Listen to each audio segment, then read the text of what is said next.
پورے پاکستان میں صرف 16 سیٹیں جیتی ہیں. ان لوگوں کو پارلیمان میں بٹھایا اور لایا ہی ایک خاص مقصد کے لیے گیا ہے. اور پاکستان مسلم لیگ نون کے لیے یہ کوئی پہلی دفعہ نہیں ہے کہ انہوں نے عدلیہ پہ یا سپریم کورٹ پہ حملہ کیا.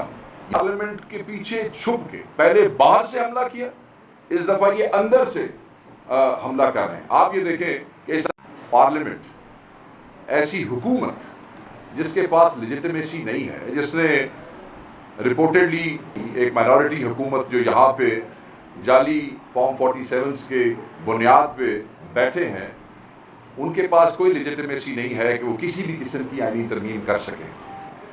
پاکستان تحریک انصاف اس آئینی ترمیم کے سامنے وہ آخری دیوار ہوگی کہ پارلیمنٹیرینز کو پارلیمنٹ کے اندر سے نقابپوشوں نے گرفتار کیا. گرفتار لفظ شاید غلط ہے, ابدکٹ کیا, اغوا کیا, ہمارے ایم این ایز اٹھائے گئے,